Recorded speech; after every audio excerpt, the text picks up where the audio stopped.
बिस्मिल्लाहिर्रहमानिर्रहीम। नाज़रीन, अभी मदीना मुनव्वरा के रास्ते में हम देख रहे हैं कि एक बहुत ही खूबसूरत सा एक पहाड़ है। And this mountain resembles mountain Fuji of Japan which is famous the world wide. ये देखिए आप जनाब, क्या खूबसूरत मंजर है। ये बादलों की टोलियाँ जो हैं।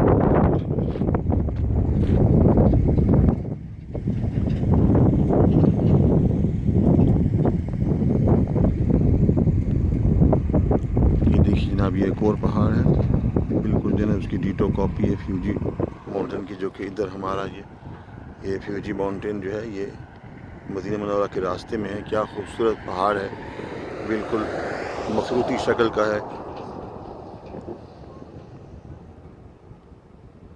जिसे कहते हैं ना मुसल्लस मुतसावियुल अज़ला। ये वो, इसमें से आप काट के दो मुसल्लसें बना सकते हैं, मुसल्लस मुतसावियुल अज़ला।